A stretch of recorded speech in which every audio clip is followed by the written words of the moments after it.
அன்பார்ந்த எனதருமை யூடியூப் நேயர்களுக்கு வணக்கம். இது ஒரு முக்கியமான பதிவு தான். காலண்டர்ல என்ன சொல்றான்னா, இலகுவாக ஒரு குறிப்பு கீழே போட்டு மேல் நோக்கு நாள், கீழ் நோக்கு நாள், சம நோக்கு நாள் அப்படின்னு சொல்லி போட்டிருக்கும். அப்ப மேல் நோக்கு நாள், கீழ் நோக்கு நாள், சம நோக்கு நாள் போட்டிருக்குது அப்படின்னு சொல்லிட்டு நம்ம அதை தட்டி விட்டுட்டு போயிடும். அதுல எவ்வளவு விஷயங்கள், ஆழமான விஷயங்கள் இருக்குது என்பதை நீங்கள் இன்னைக்கு தெரிஞ்சுக்கிடுங்க, குறிச்சு வச்சுக்கிடுங்க. மேல் நோக்கு நாள் நட்சத்திரங்கள் என்னது, கீழ் நோக்கு நாள் நட்சத்திரங்கள் என்னது, சம நோக்கு நாள் நட்சத்திரங்கள் என்னது. இந்த மேல் நோக்கு நாள் நட்சத்திரத்திற்கு என்ன சொல்றான்னா ஊர்த்துவ முக நட்சத்திரம் அப்படின்னு சொல்லுவாங்க. கீழ் நோக்கு நாள் நட்சத்திரத்திற்கு அதோமுக நட்சத்திரம், ஜோதிடத்துல அதோமுக நட்சத்திரம்னு சொல்லுவாங்க. சமநோக்கு நாளுக்கு திரிய முக நட்சத்திரம். அப்ப மேல் நோக்கு நாள், கீழ் நோக்கு நாள், சமநோக்கு நாள். மேல் நோக்கு நாள்னா அம்புக்குறி மேல போட்டிருக்கோம், கீழ் நோக்கு நாள்னா அம்புக்குறி கீழே போட்டிருக்கோம், சமநோக்கு நாள்னா ரெண்டு பக்கமே அம்புக்குறி போட்டிருக்கோம். இது எந்தெந்த நட்சத்திரங்கள், இதை என்னத்துக்கு யூஸ் பண்ணலாம் அப்படிங்கிற ஒரு கருத்து இருக்குது.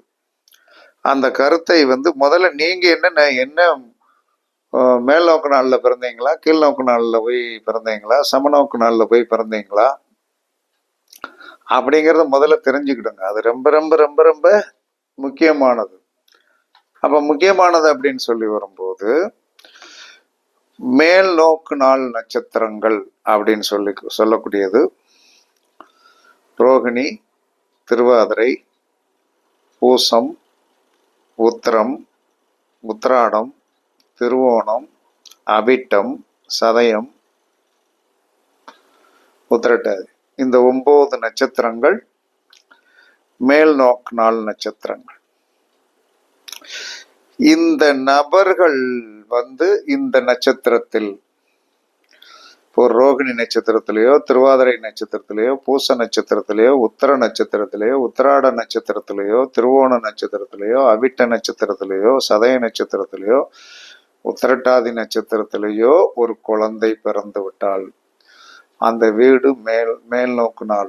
மேல் நோக்கு நாள்ல ஒரு குழந்தை பிறந்து விட்டது என்று சொன்னால் அவங்க வளர்ச்சிக்கு வந்துருவாங்க.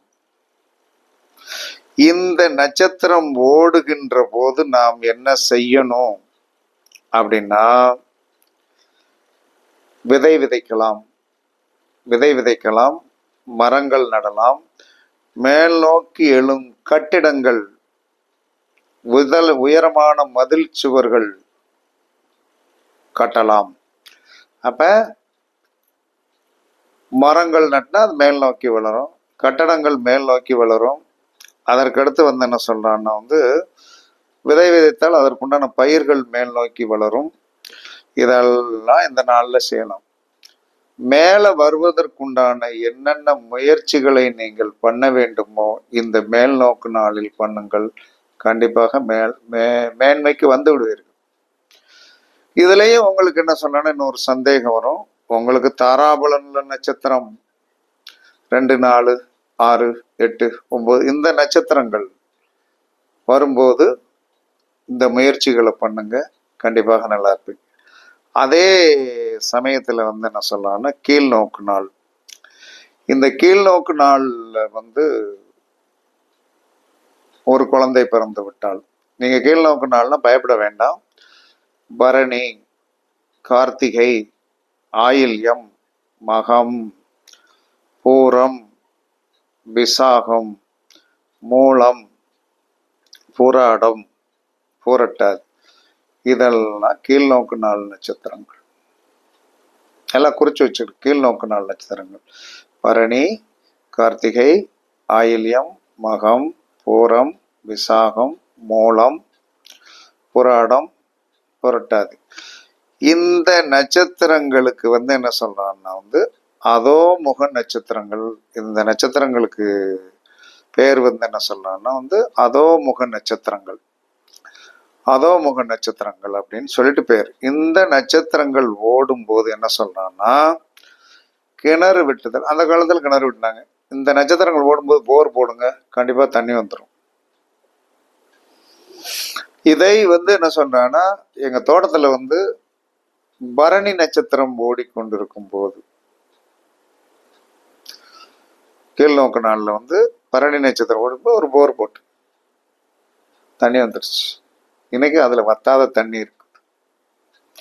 இதெல்லாம் பறிச்சு. ரெண்டாவது என்ன சொல்றேன்னா இதுல வந்து குழந்தைகள் பிறந்தா என்னடா கீழ்நோக்கு நாளா இருக்குதே, அதே முக நட்சத்திர நாளா இருக்குதே, பிள்ளைகள் இப்படி பிறந்துச்சுன்னு வருத்தப்பட வேண்டாம். இங்க என்ன நடக்கும் அப்படின்னா வந்து பூமி வாங்கலாம், பூமி வாங்கிடுவாங்க. பூமி வாங்கி அந்த அந்த இடத்துல வந்து என்ன சொன்னா போர் போட்டுருவாங்க. போர் போட்டு கொஞ்சம் விவசாயம் சார்ந்த விஷயத்திற்கு வந்து கண்டிப்பாக இது நல்லா இருக்கும். ரெண்டாவது இந்த புதையல் தேடுறது அப்படிங்கிறது இப்போதைக்கு புதையல் இருக்கிறதா என்னங்கிறது சந்தேகம். அந்த புதையல் தேடுவதற்கு சுரங்க பணிகள், பூமிக்கடியில் வளரும் கிழங்கு வகைகளை பயிர் விடுவதற்கு இந்த நட்சத்திரங்கள் வந்து இருக்கும். இன்னொரு விஷயத்தையும் சொல்லிடுறேன். இந்த செய்வினை வைப்பாங்க இல்லையா, செய்வினை வை இந்த 9 நட்சத்திரத்துல தான் வைப்பாங்க. இதுல ரொம்ப வந்து ஈஸியா வந்து வேலை செய்யக்கூடியது பூர நட்சத்திரத்துல பயங்கரமா வேலை செய்யும். செய்வினைக்கு வந்து பூர நட்சத்திரம் சரியா வேலை செய்யும். தெரிஞ்சு வச்சுக்கணும். நம்ம போய் யாருக்கும் வைக்க போறது இல்லை. எந்த ஒன்றையும் வந்து என்ன சொன்ன தெரிந்து வைத்துக்கணும். கீழ்நோக்கு நாளில் செய்வினை வைத்தோம். செய்வினை வைப்பதற்கே பிறரை தாழ்வு பெற வைப்பதற்கும், நம்மளை சங்கடப்படுத்துறவனை வந்து தலகுணையற வைக்கிறதுக்கு தான். அதெல்லாம் உண்மைதான். இந்த நாள் அதற்கு பயன்படும். அதற்கு அடுத்து வந்து என்ன சொன்னா மூன்றாவதாக சமநோக்கு நாள். இந்த சமநோக்கு நாள் என்பது அசுபதி, மிருகசீரிடம், புனர்பூசம், அஸ்தம், சித்திரை, சுவாதி, அனுசம், கேட்டை, ரேவதி ஆகிய 9 நட்சத்திரங்களும் திரிய முக நட்சத்திரங்களாகும். இந்த நட்சத்திரங்கள் கொண்ட நாட்கள் சமநோக்கு நாட்கள் எனப்படும். இந்த சமநோக்கு நாட்களில் வாகனம் வாங்கலாம், கார், பைக் வாங்கலாம், செல்லப்பிராணிகள் வாங்கலாம், ஆடு மாடுகள் வாங்கலாம், சாலைகள் அமைக்கலாம், வாசற்கால் வைக்கலாம். அதற்கடுத்து என்ன சொன்னா வயலை உழுகலாம். இதெல்லாம் வந்து என்ன சொல்றான்னா மொத்தம் 27 நட்சத்திரம். இதுல 9 நட்சத்திரம் மேல் நோக்கு நாள், 9 நட்சத்திரம் கீழ் நோக்கு நாள், 9 நட்சத்திரம் வந்து சமநோக்கு நாள். ஒவ்வொன்றையும் வந்து பார்த்து செய்தோம் என்று சொன்னால் கண்டிப்பாக வந்து என்ன சொன்னா வாழ்க்கையில் வந்து பெரிய மாற்றங்களை நீங்கள் வந்து அனுபவிக்கலாம். அதனால வந்து என்ன சொன்னா வந்து இப்போ ஒருத்தர் வந்து தண்ணீர் பார்க்கக்கூடிய நபர், ஒரு தண்ணீர் வந்து தேங்காய் வச்சு பார்ப்பாங்க. அவர் பிறந்த நட்சத்திரம் கீழ்நோக்கு நாள் நட்சத்திரமாக இருந்தது என்று சொன்னால் அவர் தண்ணி பார்த்தா தண்ணி சீக்கிரம் கிடைச்சிடும்.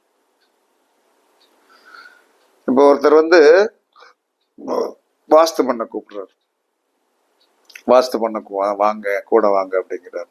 அவர் மேல் நோக்கு நாளில் வந்து அந்த வாஸ்து பண்ண போற நபர் ஜோதிடராக இருந்து அவர் மேல் நோக்கு நாளில் வந்து பண்ணி கொடுத்தாருன்னு சொன்னால் கட்டடம் பூமி வந்து சல்லுன்னு நிற்காம சல்லுன்னு ஏறி வந்துடும். இது அவங்கவங்க ஜோதிடருடைய பிறந்த நட்சத்திரத்தை பொறுத்து. சமநோக்கு நாள் அப்படின்னு சொல்லி வரும்போது இந்த காரு, வண்டி, பைக்கு இதெல்லாம் வாங்குவதற்கு வந்து நம்ம யூஸ் பண்ணலாம். அப்படி யூஸ் பண்ணும்போது என்ன நடக்கும் அப்படின்னா வந்து வாழ்க்கையில் வந்து பெரிய மாற்றங்கள் வந்து கண்டிப்பாக வரும். அப்ப அந்த வாழ்க்கையில் வந்து பெரிய மாற்றங்கள் வருவதற்குண்டான வாய்ப்புகள் உண்டு. இந்த சமநோக்கு நாளில் வந்து சமாதானம் பேசப்போம். சமநோக்கு நாள் என்று சொன்னால் சமாதானம் பேசுவதற்கு வந்து அந்த நாளை குறிச்சு கொடுத்தீங்க, ஜோதிடர்கள் குறிச்சு கொடுத்தேன், அன்னைக்கு போய் சமாதானம் பேசுங்க, கண்டிப்பாக அந்த காரியம் வெற்றியாகும். அப்ப இப்படியெல்லாம் வந்து நட்சத்திரங்களில் வந்து பிரிவுகள் இருக்கிறது. அந்த பிரிவுகளை வந்து நாம் தெரிந்து வைத்து அதெல்லாம் குறிச்சு வச்சுக்கிடுங்க. இதெல்லாம் குறிச்சு வச்சுக்கிது பஞ்சாங்கத்தில் இருக்குது. இருந்தாலும் இது யாரும் இப்போதைக்கு பெரிய பிரயோகப்படுத்துவது கிடையாது. பிரயோகப்படுத்தணும். படுத்தினால் அதற்குன்றான வெற்றி வந்து என்ன சொன்னால் கண்டிப்பாக கிடைக்கும். அதில் எந்தவித மாற்று கருத்தும் கிடையாது.